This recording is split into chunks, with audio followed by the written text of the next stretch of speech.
الرحيم. السلام عليكم ورحمة الله وبركاته. waxaan rabnaa in dadweynaha Soomaaliyeed umada aan u sheegno in maanta oo ay tahay 16 bisha Maarso 2020 aan xaqiijinay xaaladii ama keyskii ugu horeeyay oo coronavirus ah. sidaad la socotaan waxaa jira muwaadiniin Soomaaliyeed oo dibadda ka timid oo lagu hayay airportka dhexdiisa si loo hubiyo caafimaadkooda maadaama ay ka yimaadeen meelo caabuqa aad iyo aad ugu koreeyay. waxay ahayd taxadar meel loo asteeyaa la geeyay waxaana laga qaaday wax walbana waa la baarayay waxaa laga qaaday baaritaankii loogu talagalay in lagu ogaado caabuqa infectionka coronavirus ee COVID-19 loo yaqaano. saakay ayaa resultigi jawaabtina loo keenay hal qof ayaa cudurkii qaba.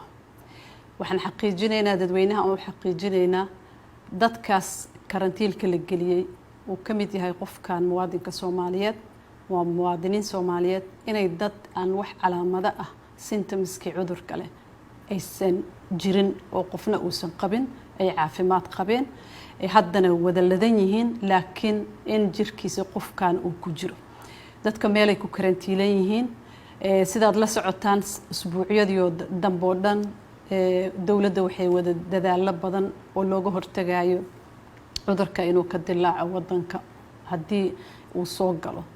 waxaa la sameeyay meelo lagu karantiilo dadka ka yimaada meelaha cudurkaas uu ka jiro muddo ka yar 14 casho. dadkaas hadda aan sheegayno ee ka yimid midkood laga helay waxay ahaayeen dad ka yimid meelaha caabuqa uu ka jiro waqti yar gudaheeda. meelaha dadka lagu karantiilayo waxaa loogu talagalay in dadka lagu haayo aan bulshada lagu deynin ilaa laga hubinayo laga qaadayo baaritaan la xaqiijinayo caafimaadkooda in cudurkii uu ku jiro jirkooda kadibna haddii ay caafimaad qabaan lagu daayo bulshadii oo xaafadahoodii iyo reerahoodii ay u tagaan. dawladda dadaal badan ay sameysay meeshaas lagu karantiilayo waa diyaar waqti yar gudaheeda waliba aad loogu dadaalo la isugu tagay dawladda xubnaheeda kala duwan xafiiska ra'iisul wasaaraha uu hogaaminayo waxaa la sameeyay waxaa la diyaariyay isbitaal haddii xaalado ay soo baxaan lagu daaweeyo isbitaalkii qalabkiisii waa la nadiifiyay waa la baneeyay waa la diyaariyay si looga hortago in qofkii uu soo rito xanuunka uu yani u dayacmo.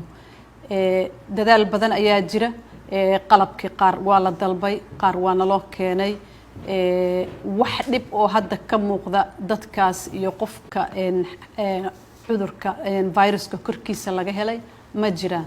waxaan rabnaa ummadda inaan u xaqiijino inay isdejiyaan aan la socodsiin doona mar walba xaaladda meesha ay maraysa haddii ay wax soo kordhaan laakiin wacyigelintii wasaaradda caafimaadka ay hogaaminayso hay-adaha dawladda culamaa u diinka masaajidyada qaybaha kala duwan ee bulshada ay isugu tagtay way soconaysaa.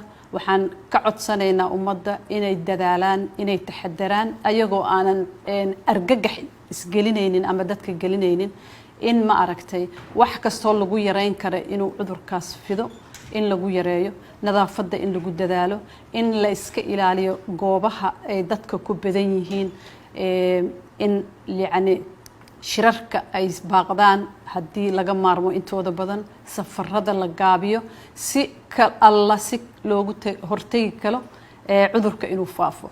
waa idin xaqiijinaynaa mar labaad dadkaas waa caafimaad qabaan waa korkooda waa malaha calaamado waa dad aan maalin walba la arko takhaatiir u tagaan la keergareeyo.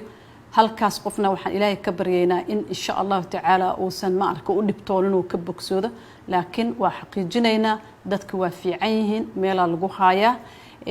dawladana dadaalkeeda aad ayuu u badan yahay sidii looga hortagi lahaa muwaadiniintii Soomaalida ee imaanaysana meel in la geeyo meelahaas ka imaanayso cudurka uu ka jiro xaaladaha cudurka uu ka jiro in iyagana lagu hayn doono meel gaar ah ilaa iyo in intii laga xaqiijinayo inay cudurka jirkooda uu ku jirin insha Allah tacaala. waxaan noo wada rajeeyay ilaahay inuu wadana xafido.